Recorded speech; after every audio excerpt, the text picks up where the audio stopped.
Welcome everybody to Monday morning call with Paul. Of course, we got the great Anthony Amiker here, as you guys can all see. Anthony and I, dude, I don't even know where we met, to be totally honest with you. It probably had to be in Salt Lake when Roy and I first started in the Salt Lake office when we still had that.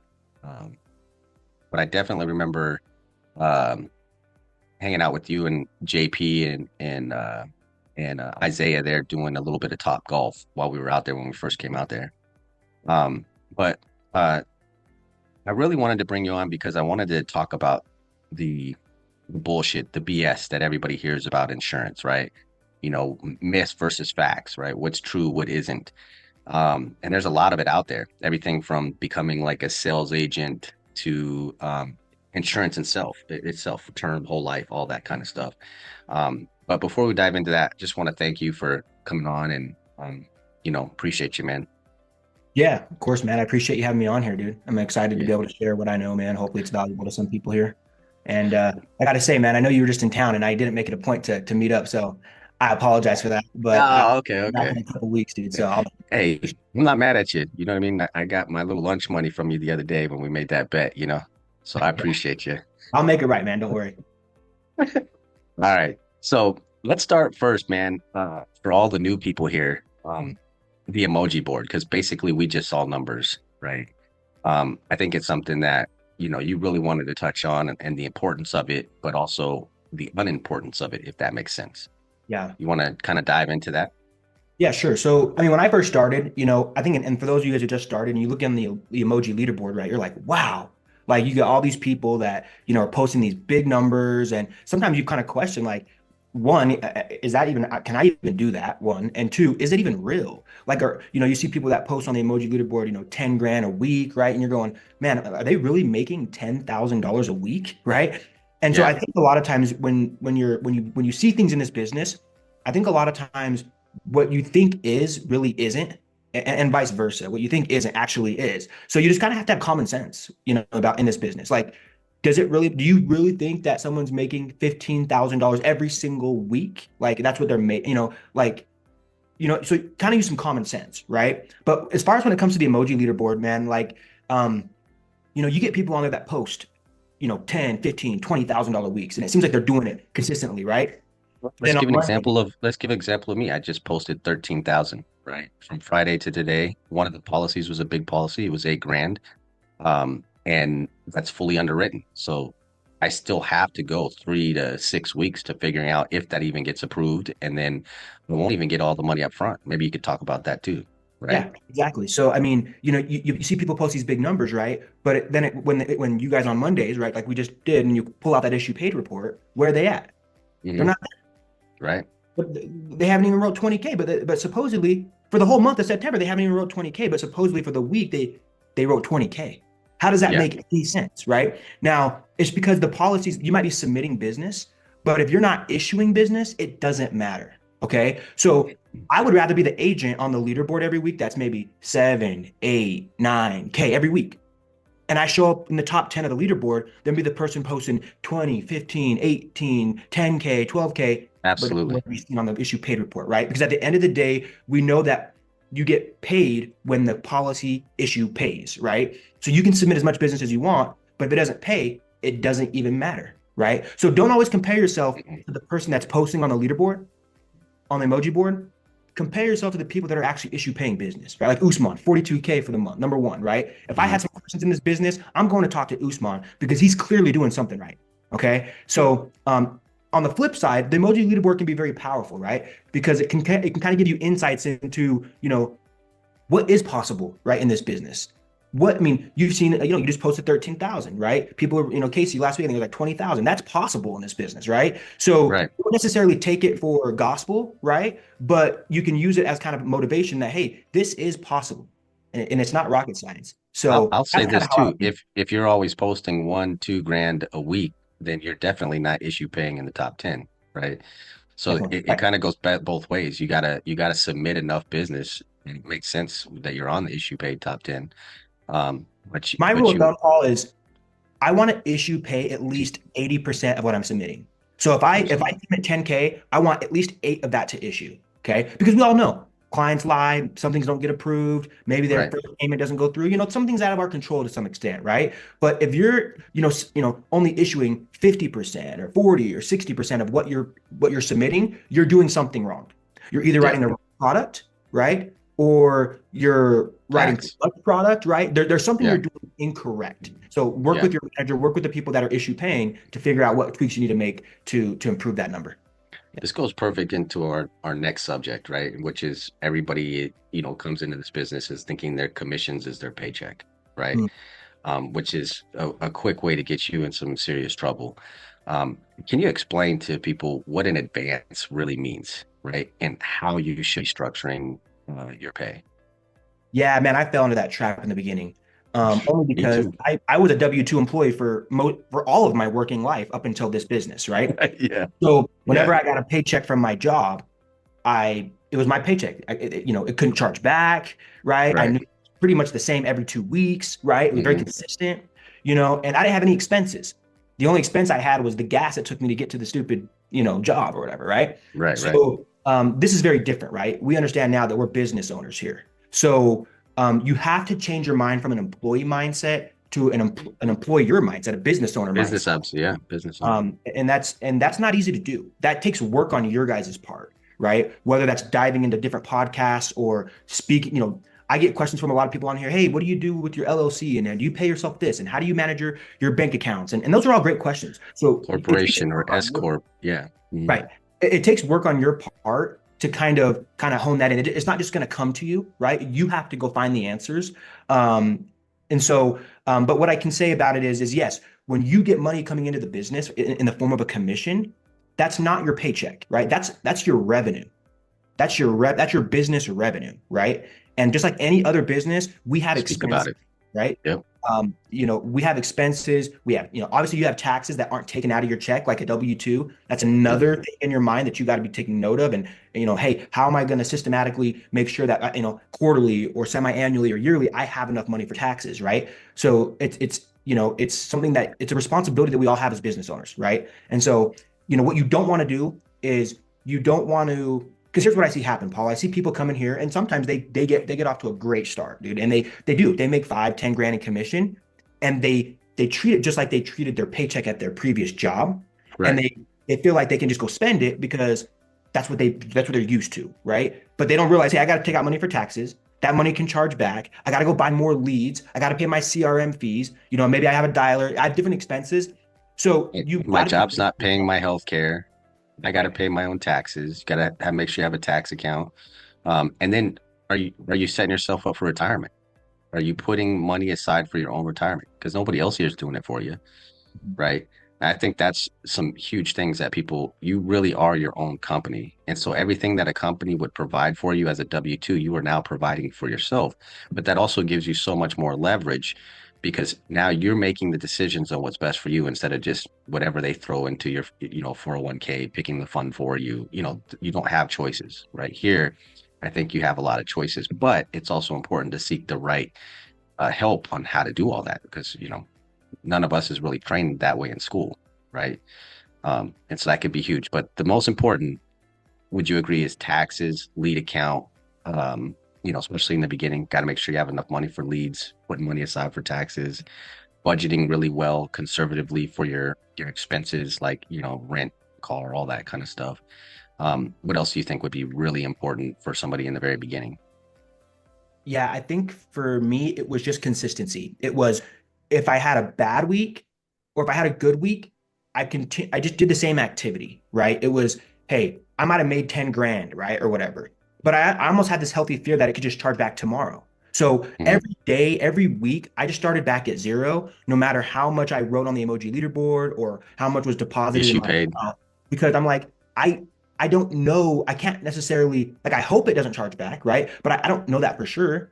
And Yeah. I don't want to be caught up in a position where I go spend a bunch of money, living outside of my means, and then, oh crap, I get a charge back, and now I got to go buy leads and spend all this money just to get back to square one. And you don't want to be in Right. that position, right? And No. so, a few years down the road, Paul, when you start getting the back end pay and the residuals and you've gotten a pretty good sense for what your numbers are, maybe at that point you can maybe kind of increase your lifestyle a little bit. But when you're in your first 6, 9, 12, 18 months, my advice to new agents is live on as little as possible, Absolutely. because it's just going to help you get this business to the place that you want it to be at, so that you can start living later down the road like you really want to. So yeah, that's my This thing, is consistency this with it's just resetting your mind. Like, don't like, oh, I think what a lot of, and I used to do this too. So don't, I'm not, excluding myself in this. right. I big sell and go, oh my gosh, this is so cool. Like I can like take the rest of the week off because like I just sold an annuity and made 10 grand, right? Yeah. But you really can't do that. You really Mm-mm. can't. And so It's that behavior sets you up for failure right there. it does. It Yeah. makes this business a roller coaster. If you want to eat, because this can be a very emotional business. If you want to even out those emotions, those ups and downs, the highs and lows, consistency. Whether you're doing really good or not as good as you want to do, if you can just be consistent, you'll see that your emotions will kind of just follow, right? But if you're not consistent, you have a really good week, take some time off. Oh, I haven't had a vacation in a while. I deserve this, or oh, I Yeah. haven't, I got some money now, and I've been really wanting to do this or do that, and I haven't done it. You, you're gonna get stuck. You're gonna get stuck. So that's my It, advice. it's funny you say that. I had a guy that came on my team last year that was kind of like sent to me, right? And one of my first conversations with them was business comes first, right?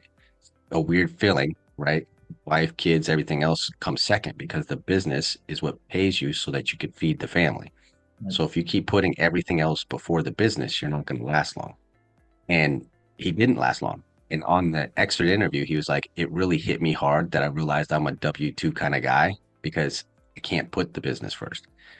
But he realized it, right? And so therefore, this wasn't going to be the avenue for him. And that's the thing about being a business owner. The successful business owners, they're missing stuff. They're missing, holidays and things because they're trying to get this business off the ground, right? Because once you do, then when you're successful, then you can take all this time off and do the things that you most likely would like to do. But until then, this is what feeds and provides your family, right? Has to come first. Um, Tiger Woods has a saying. I don't know. I can't remember exactly word for word, but ultimately it sounds like, hey, this is really hard. This takes really hard work, right? yeah, And you're for sure not going to get to where you want without the hard work. So there's not really any shortcuts, right? And quite frankly, you don't deserve it without no, without the consistency. You just don't deserve it, right? no. So I don't really feel bad for anybody in this business who wants to make 10 grand a week, Mhm, working 10 hours a week. I mean, I just mhm. don't feel bad for you. I'm sorry. Because if you So look that at that things like, that kind of look at goes to the doctors, create your own schedule, right? That look we like a that we doctor or a see. lawyer or different professions in our society that make a lot of money. I Mhm. mean, look how much schooling they went through. Even once they get out of school, do they're like in residencies or internships program where they're working 12 hours a day, 80 hours a week to finally start to make the real money, like once they become an attending or whatever. And Right. so in my mind, I'm almost kind of like how disrespectful is it to think that you can kind of come in here, work 10 hours a week, not make your phone calls, not and make 250, 300 grand a year. I mean, it's almost borderline pathetic that you actually think you can do Yeah. that. So, Yeah. it's disrespectful to all those professions, you know, And to yourself to and think that way. yeah. So yeah, I just think it's hey, this is a great opportunity. The reason why I joined this business, Paul, was because I wanted to take control of my income. I didn't want someone to tell me what I was worth. That was really, when you boil it down, that's why I joined this business. Yeah. It comes with responsibility too, right? That comes with you actually showing up every single day, being consistent, staying true to your word, staying true to yourself. And I think if you can do that more than anything else in this business, you'll find some success for sure. So one of the things that you see, right, often being used as a tool for recruiting is creating your own schedule, right? Um, I myself don't use that. What do you think about the create your own schedule? Yeah, I think it's 100% myth, dude. Um, So uh, bullshit. I got some really good advice from a mentor when I first started, and it was, you better treat this like a job, or you better go get a job. One of the two. Um, you got to treat it like a job, or you got to go get a job. Yeah. Because this isn't a business where you can have one foot in, one foot out. Mhm. I kind of work when I want to. It's a job. It's a business, and it's Yeah. funny because a lot of agents go, oh well, if I work for the man, I put in so much effort. But if I were to work for myself, man, I would go so hard. And then when it's time to actually work for themselves, it's like They do they're less staying up work. until Yeah. 10 a.m. Yeah. They're out drinking with their buddies, on a weekday, wake up and they're just, it's like, come on, man. Really? It's like you're not working for yourself and you're slacking off And more than that. you're putting in Putting in less, less right? work.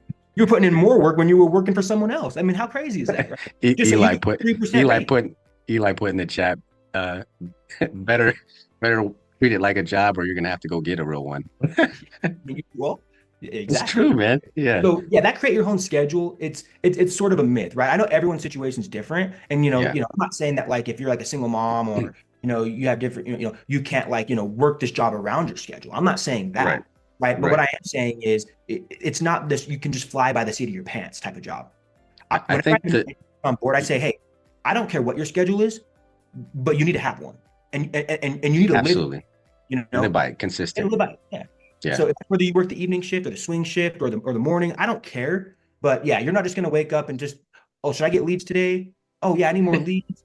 Oh, maybe I should start dialing. Oh, but I'm hungry, so I'm gonna go get lunch. And then, oh, it's already 1 o'clock. And then I'm like, well, shoot, the car needs washed because it doesn't go. Yeah. I don't have anywhere to go, but it still needs Really washed. comes down to I just don't feel like working. Right. At the end of the day, it's just That's kicking the can down the road. And yeah. you need to do is income producing activity during income producing activity hours, right? Which is dialing the phone, get either running appointments or booking appointments. I mean, it's really that simple, right? So, Yeah. yeah, that create your own schedule thing, I think is just a total myth. And for me, I wake up every day and I'm usually on, working an appointment between 8 a.m. and 9 a.m. depending on my first call is, and it goes until my appointments are over. It's that simple. All right. This question, and you guys throw one in the chat if you guys think this is bullshit or if it's fact. Manager is the reason for my success or failure. Ooh, that's Let's a see good one. let's see what everybody puts in the chat. Throw a one in the chat if you agree with it, a two in the chat if you disagree with it. Damn, we got a good team. They're pretty smart. Someone gave us a one. Who gave us a one? Who was that? Z. Okay, Z. All right. Got mainly twos. Yeah. All right. Go ahead, Ant. Take away. Yeah, I mean, I think the moment that you place your success on someone else, you've already lost. You've already lost. It's out of your control, right? Yeah. Don't get me wrong. Should you use your manager? Should you use leaders in the Zoom and all that to get better? Absolutely. In fact, you have to. It's critical. It's a Right. must, right? But if you play, oh, well, if I was on that team or if that was my manager, I would succeed. Mm-mm. 100% false. It's 100% false, right? And the reason why I know that is because I've seen people on every team in this Zoom. I've seen agents be successful, and I've seen agents on every team in the Zoom not be successful, right? And Yeah. not to mention, we're a team, no matter what team you're on or who's your upline or whatever. So it's not like if I were to ask you a question, Paul, you're just gonna, turn me away, right? I mean, No. I certainly don't do that to agents, and I've not seen it, I've not witnessed it yet. The, So, the only one I run from is Deborah. Yeah. Deborah, my agent. I always send her a call, Ant. yeah. Just kidding. You want to be smart about it, right? Like, Yeah, I'm not going absolutely. to talk to someone that's not my manager and take 3 hours of their time because I Yeah. understand that they have business to get done as well, and they got to make money, and they're not making money off of me. But hey, would I go ask someone a question, maybe spend 5 or 10 minutes? Sure, I would. Let's think beyond our Zoom, right? So in other agencies and other things, right? People will say, yeah, but we don't have a setup like you guys do, right? So my leader isn't great. But I would still say that you depending upon them to be successful is still the wrong idea because if you're not getting the answers from one person, you should seek them out from another. Like, I just don't agree with thinking, hey, this is my only avenue. And so if this person doesn't help me, I'm just going to fail. I don't think that makes sense. Well, there's endless resources too. I don't know how many Exactly. training videos are on YouTube. Dude, that's how I learned how to do Absolutely. this. Isaiah kind of gave me a foundation, right? Yeah. Of course, like if I needed help or like I wanted some feedback, I would go to him, right? But Right. a lot of this business, I would say 90% of what I learned was all me just going and watching videos, listening to different people, ideas and sales tactics and reading books, right? Absolutely. Like I've like How to Win Friends and Influence People. That was like probably one of the most impactful books for me on this business. And Really? they never told me to read that. I just read that Mm. myself, right? So that's me taking ownership in my development, right? Again, don't get it wrong. You should be using you have to use your manager, right? But Right. if you're putting, well, I didn't work out because Harold sucks, Paul sucks, Samir sucks, Anthony Yeah. sucks, Right. Sean sucks. It's like the moment you can actually take ownership of your success in this business is the moment you will go to the next level. I'm telling you that right now. It's not anybody's responsibility to teach you how to sell insurance. Okay. It's your job to learn how to sell insurance. And we're all here to, Absolutely. there's two different mindsets. My job to teach you or your job to learn. And I can help you learn. But it's not my job to sit there and, baby step you or, walk you through and hold your hand. Come on, let's take some ownership of our business, because that's what we're all business owners, right? So Absolutely. All right. So we're going to switch gears just a little bit here. Um, One of the things I hear sometimes is unmuting during a presentation is just managers trying to get the activity up. It doesn't really help me to become uh, a better salesperson. And then on the flip side of that, also that I don't really need it in order to become a better salesperson. What's your thoughts on that? well, it's funny because I don't really care whether Usman unmutes or not, Mm-mm. because he's writing $42,000 a month. Yeah, So I don't yeah, care what he's doing, yeah, right? I mean, dude, it's like I know you got this figured out, right? yeah. Now I hope you'd unmute, mainly not for his benefit, right? But For for the other others, for the other right? people in the Zoom here, right? That can learn from him. But at the end of the day, this kind of goes hand in hand with like, oh, have you ever heard like, oh, is this like a pyramid scheme? Yeah, that was going to be another topic I get onto, but It's like, yeah, okay, well, a pyramid scheme is something where if I recruit you, Paul, then I start making money because you're somehow in my program. You're in my pyramid program, right? But typically I'm buying products from you and then I'm selling them off. So yeah, that's a there's pyramid something to see, scheme. right? But if you're not, if how can this be a pyramid program if I recruit you, but you aren't making money and I'm not making money unless you're actually helping clients. You're actually selling Yeah, clients, right? right. So we don't make money here just to recruit people. That doesn't No, make any money in this business. You have to learn how to sell, right? You have to learn how to move product. So, um, yeah, as far as unmuting, I mean, if someone can, give me an example where unmuting hurt them, didn't. didn't Yeah, help them, I would love to know about it. But I yeah, don't know one person who didn't unmute, got uncomfortable, right? Because it's not comfortable in the beginning, right? And wasn't just super grateful that they just got over that fear or whatever it was because of how much feedback they received and how vital it was. Because when I first started, I didn't. It wasn't on Zoom. It was all face to face, right? So yeah. I You had didn't to have get over the choice that of quick. unmuting. Yeah. Nope, you were in Isaiah was front. sitting right next to me. Yep. So I didn't have the choice, right? And I remember when I first got on the phone, my very first dial day, he said, because I'm a fast talker, right? He said, bro, you are talking way too fast, way too fast. And I could hear him telling you. I was like, oh shit, dude, you're probably right. Yeah, Okay. I started slowing it down and I just started booking appointments. Just from slowing down. That's all I needed to hear. But had right. you helped me and hear that, I would have been dialing and dialing and dialing and being like, dude, why am You, I not booking any appointments? you'd be 0 for 50 and wondering why. Like, dude, or like, Uh, when you're dialing on mute, right? And then, I see someone call someone once. Oh, they didn't answer. Next lead. You're like, bro, you're not gonna double, triple dial them? What do you mean? right. Like, Yeah. oh, ask Ryan. Ryan didn't like the idea of triple dialing because I don't want to do that. And I'm like, dude, you have to. Yeah. I don't. I want to. I really would like. I would be cool to know how much money he's made this year from triple dialing off that just by triple dialing. I wonder how much extra money he's made that he would not have made otherwise. And for myself or anybody else on this Zoom, it's just like Well, it's crazy. me, right? I gave you shit about the triple dialing, right? And then in that same day, you showed that triple dialing. At least two people picked up on the on the On the third third dial. dial. That was only within 30 minutes of us, talking trash to each other about it. But yeah, bro, it works. So it's Works. funny. Yeah, it's funny how things, people, even who've been in the business a long time, like myself, and you don't think, oh, that triple dial, whatever, right? And then you see it happen, right? So another myth debunked. It does work. I want to park on here for just a second because I think Yeah, this is probably one of the most crucial things an agent can do to be yeah, successful in this business is unmute.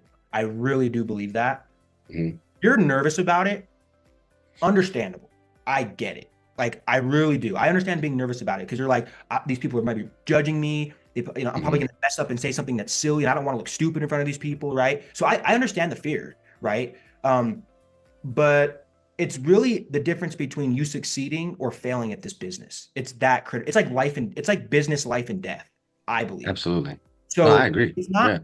not an option in my No. mind. It's a requirement. And S- so s- if you're a little bit fearful, just know that, hey, no one expects you to be good. No one expects you to sound like Usman, who's been doing this for 5 years. And We nor should you. Nor did. should you I would be a expect little that. Yeah. concerned. Yeah. I would be like, dude, are you like, I The would look at prodigal you. son. I'd be like, yeah, are you like the son? I don't really understand. Like, I mean, that's weird.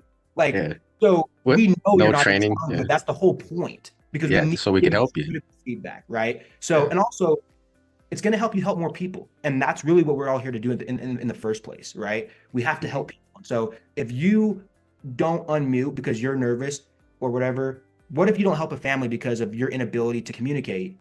That person goes without insurance, they pass away. I mean, how selfish is that, right? That you're Yeah. you're really putting yourself over your clients. Yeah. You should put Absolutely. your clients over yourself, in my opinion. I think just kind of adding to that, right? It goes back to the old saying, if you're doing what's best for your clients, your retention is going to be a whole lot better than the average agent. People feel that stuff. They know, through like, it's almost like a wavelength. People feel like, okay, especially the older population, they've been bullshitted enough through their entire lives. They have a bullshit meter that can see and feel it and hear it coming, and that's a person that will cancel on you real quick, right? Because they're figuring out you're not doing what's best. And on top of that, if somebody gets that lead, even if it's a brand new lead, 3 months, 9 months, 12 months down the road, and then they can save them money because you didn't do what was best for them in the first place. Now you got chargebacks and you don't have the retention of that client, nor can you get a point of sale in that house with some other product now that we're starting to work with other types of products besides just plain life insurance like annuities and other things. And I think the other thing is you're doing a major disservice to them, but also to your own business, right? Yeah, like now no more renewals, right? It's important. If I mean, I took my first years of renewals and use it to buy my leads, right? So that's again operating as a business, making sure that this money's accounted for certain things, right? Yeah, I think just doing right by others is a huge one that a lot of people make a mistake because they're just trying to get the big payday advance, right? Some of my best clients, and I'm not just saying this, some of my best clients are the clients that gave me the hardest time. I'm Absolutely. like they Yeah. gave me the hardest time on the phone. It was, question after question and why and who and what and are you sure? And hey, sometimes these clients are just testing you, right? It's Mhm. even subconsciously. I don't think in their mind like I'm going to test this guy, Yeah. but they're over time. Your brain is kind of conditioned to kind of send out like these. I want to call them like buoys Warning almost, shots. like Yeah. warning shots, Yeah. and you're in subconsciously they're trying to see how you respond, right? Do you get flustered? Yeah. Are you calm and collected? Do you come back with logic, or do you Yeah. just come back with something stupid, right? They're just these little testers, right?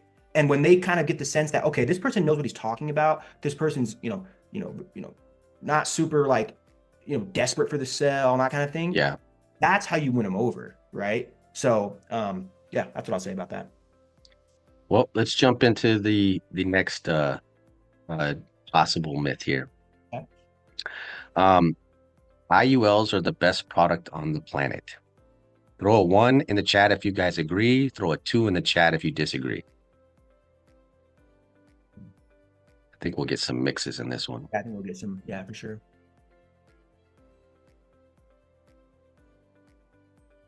Paul, what do Royce you think gave about us. that before I go? Me personally, I think everything is like a tool in a tool belt. They're for different jobs, right? So I don't think it's the best product for every scenario. I would disagree with that. Um, I think it's depending on what the goal of the client is and what they're trying to get out of the insurance and what it's intended for, right? That's pretty much my sum up answer, but we'll let you go into depth. Yeah, yeah, I would have to say the exact same thing. I think it's situational, right? Um, it kind of depends on, like what's their need for insurance, right? Their affordability. Can they even afford an IUL that's going to give them enough insurance to actually be impactful if they do die, right? Right. In that case, maybe not. They might need a term policy. Because at the end of the day, when we sell insurance, whether it's a term policy or an IUL or whole life or whatever, the insurance is the most important piece. That's why they sent the form back, is because they said, hey, if I die, I don't want to leave this burden to my family, whether that's my funeral bills or my mortgage payment or, just, debt of any kind or, without an income. So if I'm not able to solve that problem, it doesn't matter what the other benefits are of the policy, right? The primary goal of an insurance plan is to protect the family in the event of an unforeseen illness or death. It's that simple, right? And Yeah. IULs have some great features, right? That are bonuses to that, right? They can accumulate, tax, cash value tax deferred, right? Tax free if they take it out, right? Via loans or whatever. Um, Yeah. it's a permanent type of coverage, but compared to term, right? Um, all that kind of stuff is great. But at the end of the day, and that's another thing that kind of, it's kind of a sidebar to that question, Paul, but it's like when people overcomplicate sales, right? Because they want to sell the product. So I was always kind of taught and learned through reading books and things that you don't necessarily want to, how do they say it? I'm not selling you the product. I'm selling you on the product, so to speak, meaning like, Like the need. yeah, like why are you getting this? And what does your life look like if you don't have this? And what does it look like if you do have this? Right. And I'm selling that, Can I right? chime I'm in not on this real selling living quick? benefits. Like I'm not saying, hey, dude, if you get cancer, you're gonna die. Or if you get cancer, this is Yeah. gonna pay out $25,000, right? I'm saying, hey, Bob or Paul, what happens if you get cancer and you're out of work for 6 months, a year, because you're Right. going through treatments?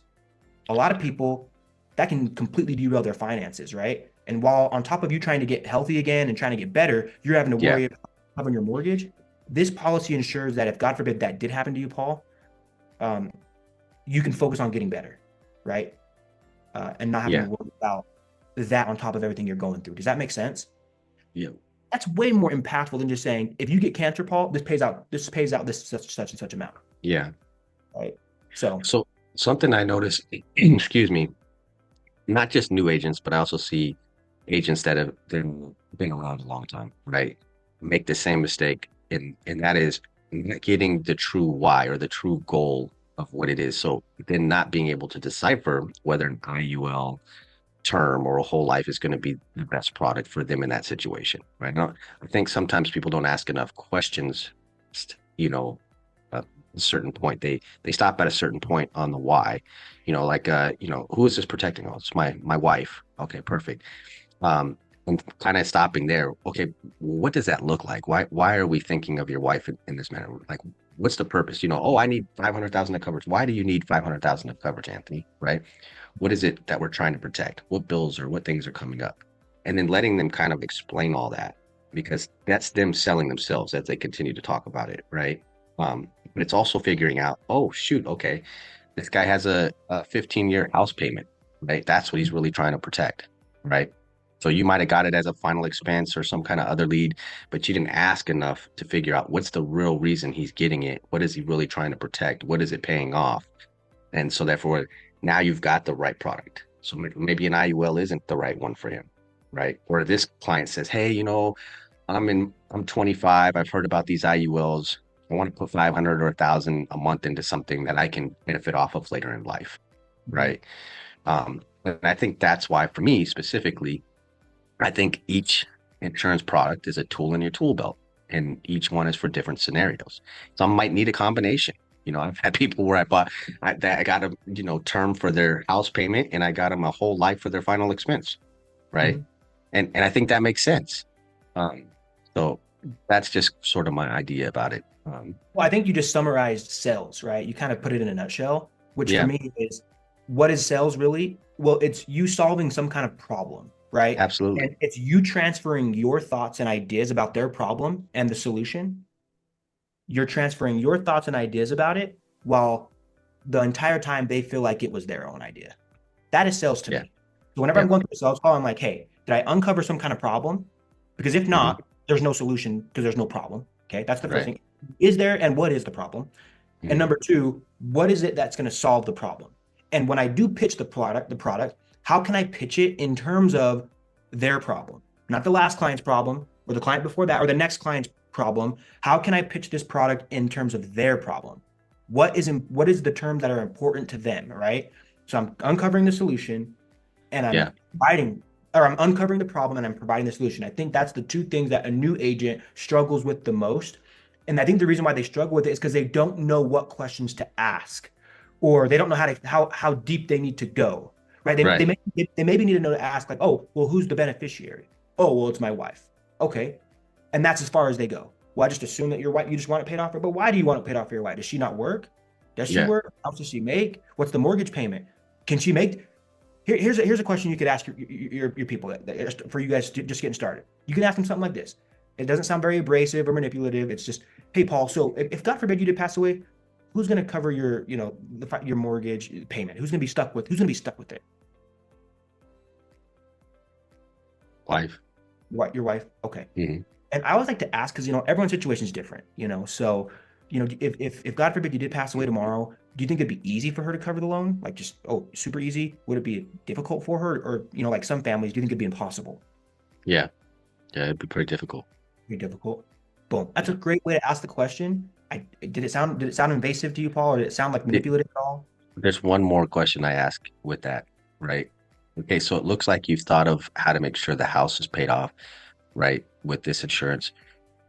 What about the loss of income that comes into the house? How will she manage that? Because when you're gone, there's no more money. Is that right? Or do you have some sort of retirement? What would she be getting? Right? I think Because having a little pocket work or something, but yeah. right. So because what we fail people on a lot of times too, Anthony, is we think, oh, just cover this mortgage and everything's good, right? How many times have you talked to a person and the wife doesn't work, right? Oh, all Or the she time. does, and it's just like a small part-time job. Right. Okay, so she immediately has to go get a job, even though the house is paid off, because there's other bills, right? There's car payments, there's cell phones, there's gas, electric, everything, food. All right, is she gonna be okay? Right? You have to be creative in sales too. That's one thing I read in a book Yeah. called The Psychology of Selling. So one thing you can do to be creative is you could say, "Hey, Paul, I know you mentioned you have like a $200,000 life insurance policy at work. That's Yeah. great. So what a lot of people will do is they realize that, hey, yes, the mortgage is our biggest asset. It's our biggest payment every month. So the mortgage protection would pay off the loan, so she doesn't have to worry about that ever again. And then the Mhm. $250,000 that she gets from your work policy, she can use that as income to make sure that she can continue putting food on the table and raising the kids. Does that make sense? Yep. And they're like, in their mind, they're like, you're absolutely right. If the Yeah. mortgage was paid off, then that $250,000 policy I have at work would actually be enough, right? So be creative when you're explaining these things, and actually do again. It's not just a one size. It's be creative. That's how you're going to take yourself to the next level, right? So, yeah. And if you don't know the questions to ask, talk to the people who are selling a lot. I promise you, they have good questions. The people that are selling a lot have good questions. Do some research on YouTube. Google good question to ask. Ask ChatGPT, right? I know Yeah. Samir came out with some other guy that's like, I think he's like, I forget his name, but he's on YouTube and he has like a specific methodology of asking questions, and they're Mhm. designed to invoke emotion in the client. So he asks Mhm. them in such a way like to invoke emotion, right? And that's one of the critical pieces to a life insurance sale is emotion. So do some research, go find it. But the quality of Don't, your questions are going to determine the quality of your business. So go find the right questions to ask. Jeremy Miner, that's right, Usman. yeah, minor. I think it just really comes down to if you're really thinking about the client, right, and what's best for them, you're going to naturally ask a lot of those kinds of questions, right? Because you're thinking to yourself, okay, this client has a problem. I have to find a solution, like we talked about a little bit earlier. Okay, so what is it like to be in their shoes? Okay, this is why we go down the financial inventory. How much do you make, right? What does it look like? How much is the house payment? You're going through all this to kind of figure out a blueprint of where the gaps of coverage are, and then you're applying this coverage to fill that gap. Exactly. Pretty simple. It's Don't it's overcomplicate. if you're thinking about what's best for them, you're always going to sell. It's How many 100% going times to I happen, sold a mortgage protection plan without explaining any of the living benefits? right? All the time. All the time. Because it wasn't important. It's They didn't give a not. shit about the living benefits. Yeah, it's He's find the like, I gap, don't fill want to the give my kid gap. with this. I said, say Yeah, less. yeah, You die, Mary. Your son, I know he's in college right now. yeah. House is paid off. He can come home. He can live in a home. He doesn't have to, the bank, they can't get it. She wasn't worried about the living benefits. Now, if you want to throw him in there and like talk about him, I'm not saying not to do that, but Mm, I found out what was important to her and I made sure she understood mhm. that problem was solved. Yep. When the value of the product exceeds the price, people will buy the coverage. That simple. All So right. Here's a big one. Uh, Dave Ramsey. Ooh, one of my favorites. Yep. Term is basically the only product you should buy. Whole life and IULs is yes, Yeah, that's one of the topics in my mind I've had to wrestle with probably the most in this business. absolutely. Yeah, that's one of the topics I have to wrestle with the Yeah. most. I actually had to go study in depth on how all the products worked and what fashions they were used that that we don't get taught normally to give myself my own opinion on this. Because it used to rack me. It used to Yeah, bug the shit out of me. Yeah, yeah, what am I yeah, not seeing, right? What does he see that I'm not seeing? It used to bug me. yeah. I think term's great. I personally have a term policy. I personally do not have an IUL. I do not have a whole life policy. I personally have a term policy on myself. Mhm, And I sell bundles of term, bundles and bundles of it. So mhm. I completely believe in term life insurance. But to say that there's no scenario in the world where a permanent coverage or an IUL or whatever doesn't make sense, I personally disagree with. Um, Before I answer this, does anybody agree with Dave Ramsey that like term is the only type of coverage that and it's okay to say yes, actually, by the Yeah. way. Throw It- one in the chat if you agree with It's Dave a Ramsey. fair, it's a fair argument, I guess I could It say. is. And it'll be an ongoing argument for a long time. Anybody else? People say no, no, they don't think so, don't think so. Okay.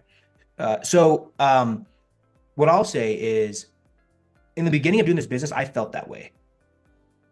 And I think that there's probably more scenarios where term does make more sense than permanent coverage, right? But as I've done this business for the last 4 years, what I found, Paul, was that um, not everybody is super disciplined with their finances, Mm-mm. right? And it doesn't matter how much Dave Ramsey they listen to. It doesn't matter, any of that. They're just not disciplined, right? So, um, the whole thing with term is that you buy the term and you invest the difference that you would have spent on a permanent policy, Right. right? And then you'll come out more ahead 30 years from now, right? That's kind of the concept, right? But the Right. problem is that you actually have to do that. Yeah. And what I've noticed is that people don't do that. They don't. Not only that, with the way these policies, I think a lot of times Dave talks about these policies that were like, these older types of policies, these newer types of IULs, and Micah, you can chime in on this too. I mean, with the indexes, the way they're built kind of now, I mean, dude, you can still earn a pretty competitive rate of return on an IUL product and um, still have that downside mark, So even if you are making a little bit less than you would earn in mutual funds, for example, right? You're locking in every gain and you never have to go down, you never go down, right? So, Mhm. really if you look at, the long term, they kind of, they're very similar. Micah, do you have any comments on that? The whole I buy think it's invest the tempting. difference, IULs. Yeah, so I mean, here's the thing, right? And I'll speak from my own experience too, and what I typically recommend to clients. From my own experience, these are complementary tools. They're not substitute tools, right? Mhm. Yeah. I think a lot of people, especially in our line of work, oh, well, I'm either going to insurance or I'm going to get a permanent policy or I'm just going to invest the money long term. If you have the space, why not do all of it, right? Yeah, the investments are going to potentially allow you to get some years of 20, 25, 30, 40%, depending on the market. That's great, right? But for a lot of people, like you mentioned, it's discipline. And for some segments of the people and a lot of people we work with, it's easier to say, hey, you're going to pay your one monthly premium. You're not going to have to focus on managing it. You're not going to have to focus on loss. You're not going to have to be worried about risk. You pay your premium, it's going to grow, even if it's a whole life with dividends, right? I'm not just saying, it could be the IUL route. For a lot of people, it's simpler to have that cash value, borrow against it down the road, have that tax advantages, take care of it, right? Once you start getting more financially savvy people, and you'll know where they are by how many questions they ask, then you can start, hey, yeah, maybe you should do some of this, some of this, some of that, right? If you're able to get other licenses, help them out with investments, right? But I think that's what I would say, Anthony, right? It's not necessarily about, one or the other. It's about, well, can we make all of them work? And what's best for that particular client situation and their budget? Yeah. Here's what gave me my answer, right? I did all my studying. I could see arguments on both sides of the road about term. Um, but when I come across the older clients that have had term, two or three terms, and they're, 70, 65, they're looking to buy insurance, you hit them with that price and they're like, oh, God, like, oh, wow, right? And then you hear a lot of, oh, I used to have a whole life and I didn't keep it, right? And that whole life, 20, 30 years ago would have been, $20 a month now. And now I'm selling a policy for 250, 300, right? Um, for 10 years, or, if I can get to 15, right? Just so that they're covered. And hopefully they die within that time so their family gets the money, because after that they can't buy, right? So for me, that's when I realized, okay, so every insurance product is a tool, and it's a tool for certain scenarios, certain situations, right? And so I think, to say that term is the only way to go, and to exactly what Harold said, well, where do you invest the money? They're not teaching you that in school, right? These are all things that, it's like me. I had the biggest problem with 401ks when they first started coming out and companies started replacing them as a pension. Well, 401k was never intended to replace a pension, never. You could ask the guy who built it. You can go watch his YouTube on the guy who created them, and he said it's not supposed to be a pension, right? But America was sold on that idea was, this is a better alternative to a pension, right? To me, it was always like a secondary and an added thing that would help supplement your retirement with your pension, right? And there was no better example of that than in 2009, when I saw my own coworkers who had retired come back to work after they retired. Like that was like a shock. Like, oh shoot, I need to make sure my eggs are in different baskets. I don't want to put it all into anything, right? And every financial person I've spoke to about that has the Series 6 and 7 and even the 22, they tell you, IULs and annuities are a great add-on. What, Complimentary, right? yeah, complementary, right? But again, I don't think there's a one fix all type of product out there that I've I seen. don't either. I don't know, Micah. I don't. And sometimes you get people that can't even get an IUL, right? For health reasons or whatever. And it's like, Exactly. yeah, well, it's final expense is better than nothing, right? Because if you, I Yeah. mean, if you die, oh well, I'll just save that $100 a month. Okay, well, it's going to take you 20 years to save it, and you're 70 years old right now, and you haven't saved it yet. Hmm. And so that's really not an option, right? It's a Hmm. guaranteed place, no matter what. Whether you die, and if you were going to save it, but you didn't live long enough to save it, well, then there you don't have the money anyway. So, yeah, no, Dave Ramsey's, a lot of good financial advice. I do agree with a ton of For it. sure. Do I think Dave Ramsey's Jesus and he has every answer that he's correct on every little thing he says? No, I Hmm. absolutely don't. All right. Last one. And this one, I'll be interested to hear what people think too. Uh, in life insurance, if you stay an agent long enough, you will become a millionaire. Throw a one in the chat if you agree. I remember hearing this all the time when I was being recruited into it. So the question, sorry, repeat the question just so I make sure I If you're understand. an agent long enough in life insurance, right? You get told if you just get through that first year, then it just keeps getting better, right? If you stay an agent long enough in life insurance, you will become a millionaire. Okay. So can you become a millionaire by being an insurance agent? I think the answer is yes. I think you can become a millionaire for sure. Hmm.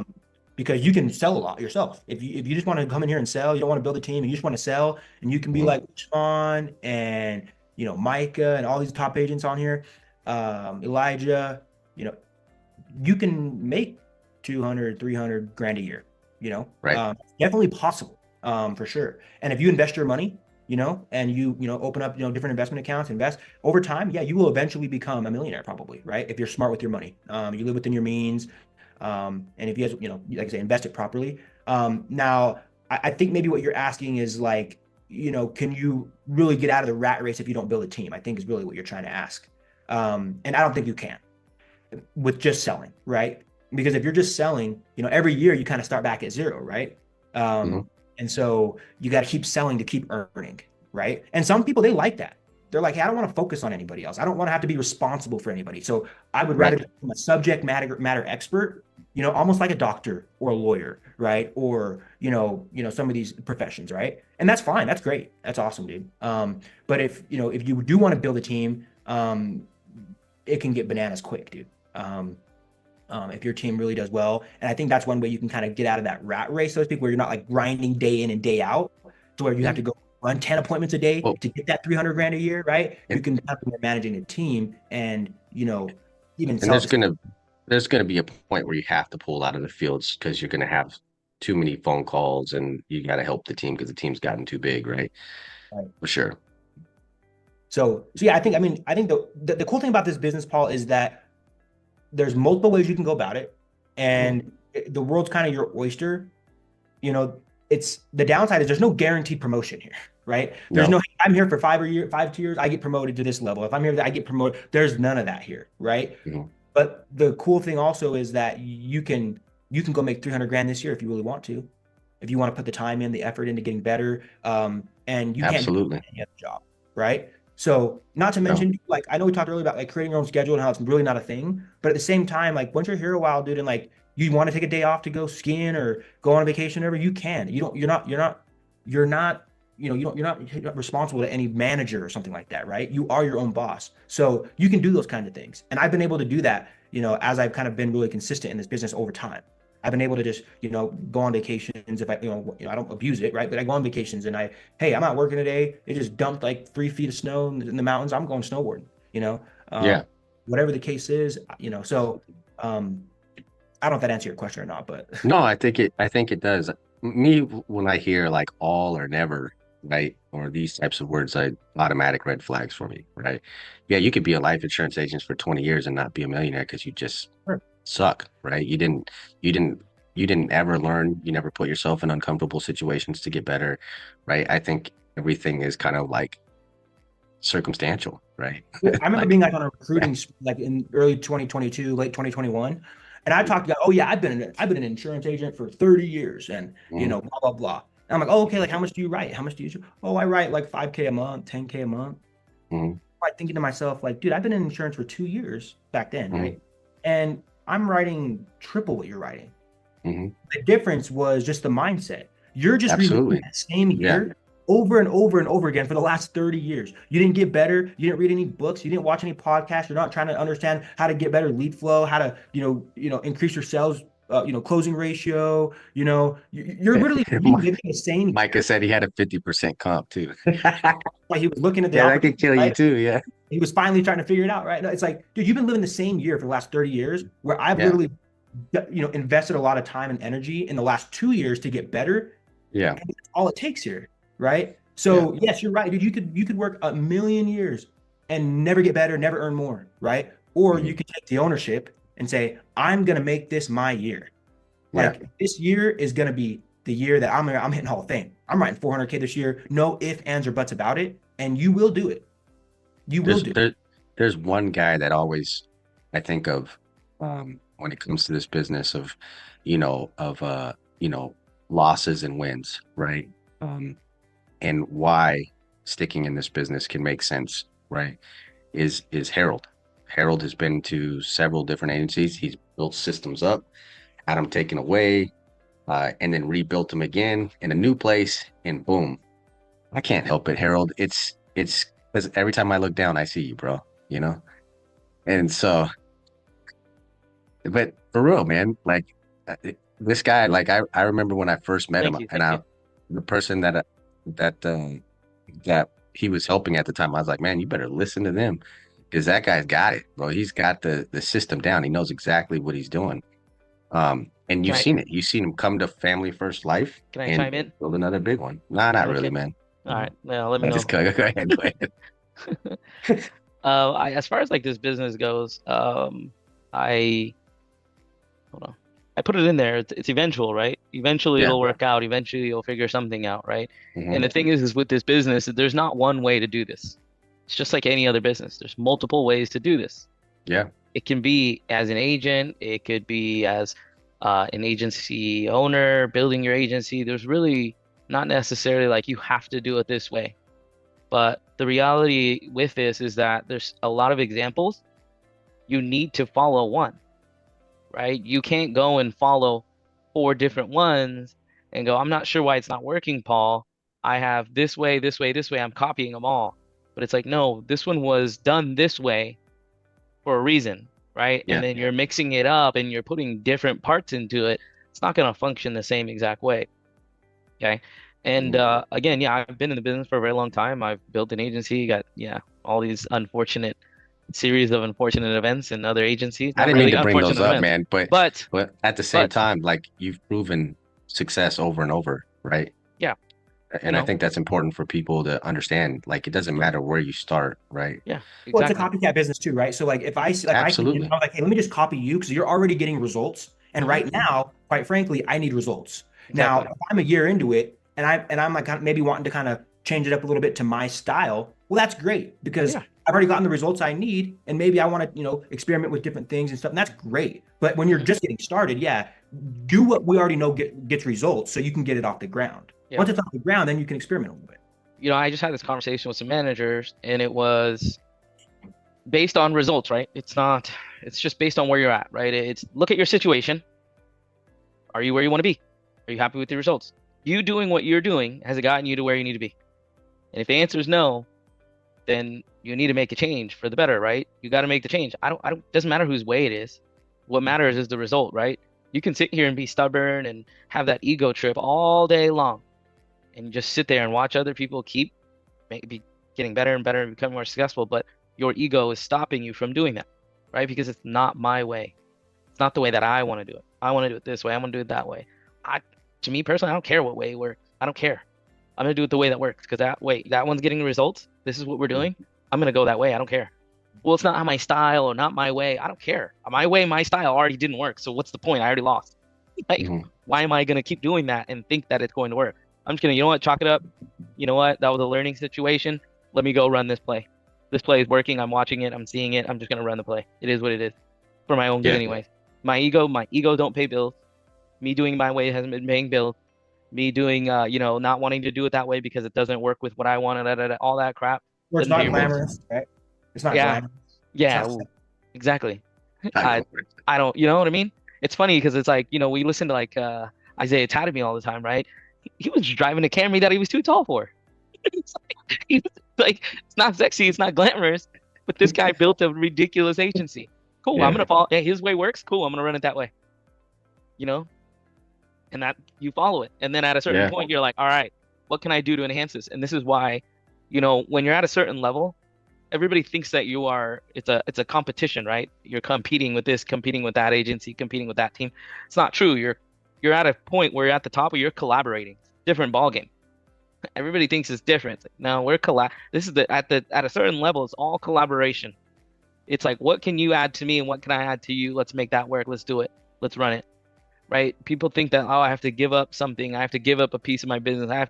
I'm like, you have to understand, in order to get the additional $500,000, yeah, you might have given up something or had to do this or spend a little bit of extra time, but you're now $500,000 further. Your ego kept you at, I'm competing, or I need to do it my way. Like, no, dude, you're out of your mind. Okay? I don't, like I said, I tell everybody, Tom, you don't have to be married to the process, the system, and all that stuff. Be married to the result.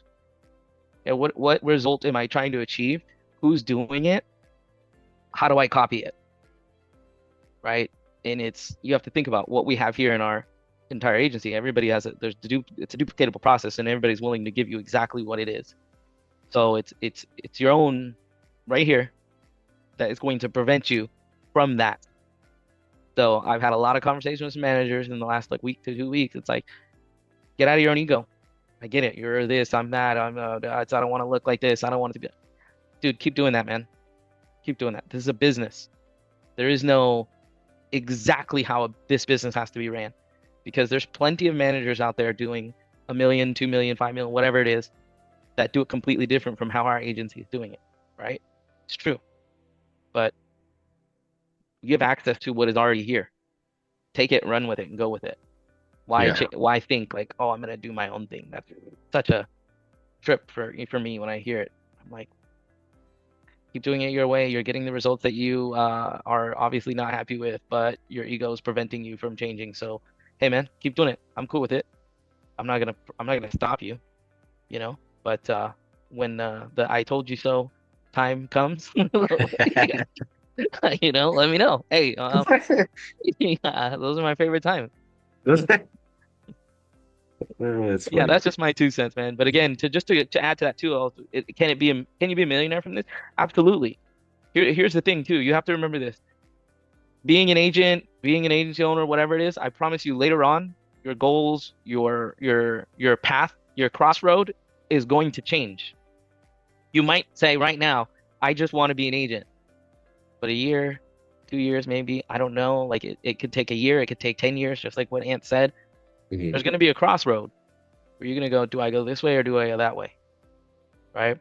Because at the end of the day, yes, if you keep doing the same amount of business every single year, like let's just say you do 150,000 every single year, you will, in theory, well, pretty like 90%, I mean, it's fairly true again, depending on your retention, you'll make more money, right? You write 150,000, you have residual coming in that following year, you have your month 10, 11, and 12 coming in, and then you write another 150, and then you're just layering it and layering it, layering it, layering it. Eventually you're going to keep making more money. But if you want to get towards that million and whatnot, it's yes, there's a little more involved. You might need to go to that agency owner route, or I don't know, maybe you have some type of gold mine lead system that just feeds you something crazy. Who knows? But Yeah. you'll get to that crossroad. For anybody who's like, what do I do? You know, there's a crossroad. Because again, you exactly what Paul said. Before, I was comfortable making $300,000, $400,000, $500,000 a year, and that was it at the last company, and I was cool with it. But you don't realize that you're the right person in the wrong vehicle until you make that change, right? Then you make that change and you shift change, and all your ideas and all the things that you wanted to put together, it can take you to that path, you know? So I'm not better than anybody. I'm not anything special, but I'm living, breathing proof that it's possible. So take it for what's worth. And I'm like, not the tallest person either, guys. Thanks, Harold. I know that's everybody's favorite. No, no, you just made it easy for me on that last one. Hey, but thanks, man. Appreciate you guys for coming on. And Harold, thanks for summing up the meeting for us right there. That was awesome. Thank If you you. guys want to see more of this, we got more coming next Monday. See you guys later.